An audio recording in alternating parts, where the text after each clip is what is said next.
ഓരോ പ്രതികളെയും അറസ്റ്റ് ചെയ്യുമ്പോൾ 333 IPC കിടക്കുന്നത് അതിൻ്റെ ശിക്ഷ പറഞ്ഞിരിക്കുന്നത് ഗ്രീവിയസ് ഹർട്ട് അത് 10 വർഷമാണ്. ജുഡീഷ്യൽ ഫസ്റ്റ് ക്ലാസ് മജിസ്ട്രേറ്റ് കോടതിക്ക് ജാമ്യം കൊടുക്കാൻ അധികാരമില്ല. 3 വർഷം വരെ ഉള്ള കേസിനാണ് സ്വാഭാവികമായിട്ടും ജാമ്യം കൊടുക്കുക. 7 വർഷം 10 വർഷമൊക്കെ ഉള്ള ശിക്ഷകളുള്ളത് ജില്ലാ കോടതിക്ക് അധികാരമുള്ളൂ. ജില്ലാ കോടതിയും കൊടുക്കണമെന്ന് നിർബന്ധമില്ല, ഹൈക്കോടതിയിലേക്ക് പോകേണ്ടി വരും. പോലീസ് രാഹുൽ മാങ്കൂട്ടത്തിനെ കസ്റ്റഡി വാങ്ങുമോ ഇല്ലയോ എന്നുള്ള കാര്യം ഇനി വരാൻ പോകുന്ന ദിവസങ്ങളിൽ അറിയാം. പോലീസ് ഇന്ന് പ്രോസിക്യൂഷൻ വാദഗതി കോടതിയെ അംഗീകരിക്കേണ്ടി വന്നു.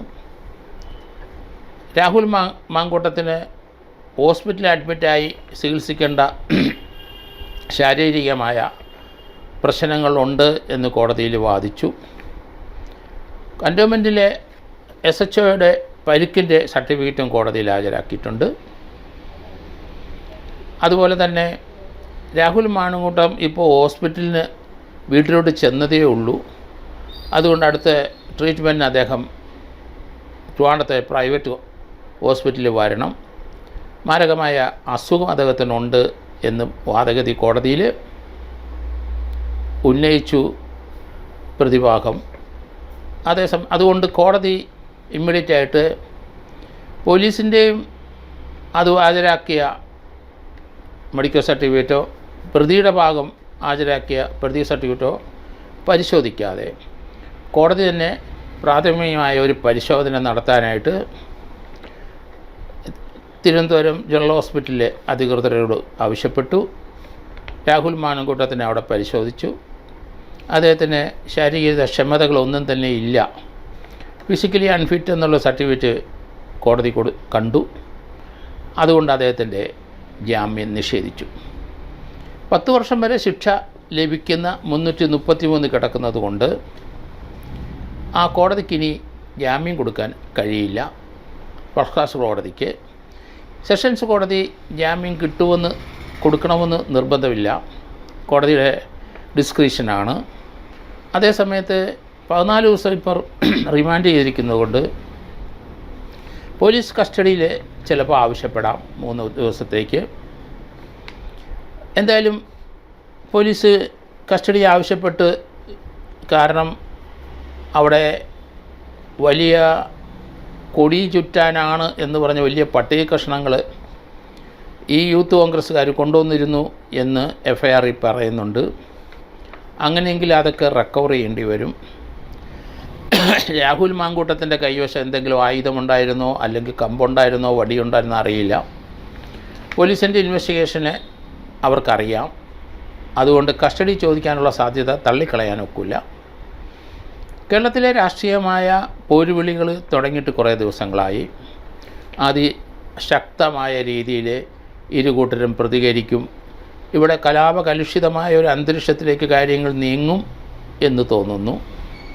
അത് പൊതുജനങ്ങൾക്ക് അനുഭവിച്ചുകൊണ്ടിരിക്കുന്ന കുറേ നാളുകളായിട്ട് ഇവിടുത്തെ രാഷ്ട്രീയ സ്ഥിതി മോശമായി വന്നപ്പം ഗവർണർക്ക് വഴി നടക്കാൻ കഴിയുന്നില്ല, അദ്ദേഹത്തിന് പോകാൻ കഴിയുന്നില്ല.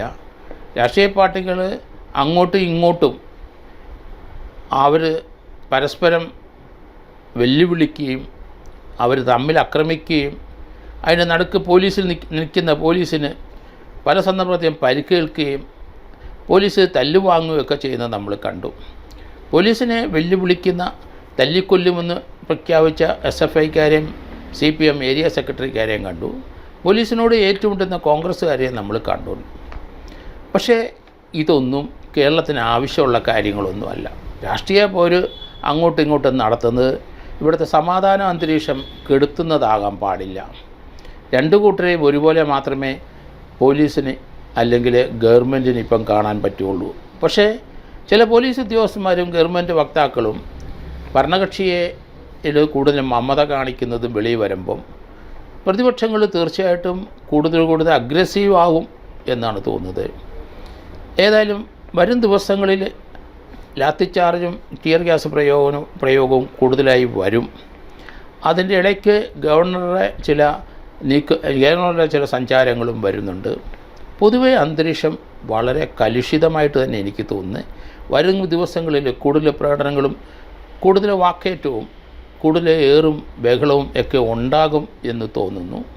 ഏതായാലും പൊതുജനങ്ങൾക്ക് രണ്ട് കൂട്ടരുടെയും പ്രകടനം വളരെ അസൗകര്യം ഉണ്ടാക്കുകയാണ്. അവർക്ക് യാത്ര ചെയ്യാൻ മേല, കുട്ടികൾ സ്കൂളിൽ വയ്ക്കാൻ മേല, ട്രാഫിക് തടസ്സം, റോഡുകളും ഗ്രാമങ്ങളിലെല്ലാം വയലൻസിലോട്ട് ആൾക്കാർ പോവുകയാണ്. രാഷ്ട്രീയപരമായ ചേരിതിരി തിരിഞ്ഞ് വയലൻസിലേക്ക് പോകുന്നതാണ്. ഓരോ ജില്ലകളിലും ചില പ്രാദേശികമായ അവരുടെ ചില നടപടികൾ മൂലം പൊതുജനങ്ങൾക്ക് വളരെയധികം ദുസ്സഹമായ ഒരു അന്തരീക്ഷത്തിലേക്ക് പോയിക്കൊണ്ടിരിക്കുന്ന കാഴ്ചയാണ് കണ്ടുന്നത്. ബന്ധുക്കൾ ഏരിയ തിരിച്ചും അല്ലെങ്കിൽ പഞ്ചായത്ത് തിരിച്ചും ജില്ല തിരിച്ചും പ്രാദേശിക വാർഡ് തിരിച്ചും ഒക്കെ വന്നുകൊണ്ടിരിക്കുന്ന കാഴ്ച നമ്മൾ കണ്ടുകൊണ്ടിരിക്കുകയാണ്. ഏതായാലും പൊതുവായ ഒരു സമാധാന അന്തരീക്ഷം കേരളത്തിൽ ഉണ്ടാകേണ്ടിയിരിക്കുന്നു. മൊത്തം ആൾക്കാർ ഈ തലമുറയുടെ ആ കലുഷിതമായ മനസ്സ് വെളിയിലോട്ട് എടുത്തു കാണിച്ച് അക്രമം വന്നുകൊണ്ടിരിക്കുന്ന കാഴ്ചയാണ് നമ്മൾ കാണുന്നത്.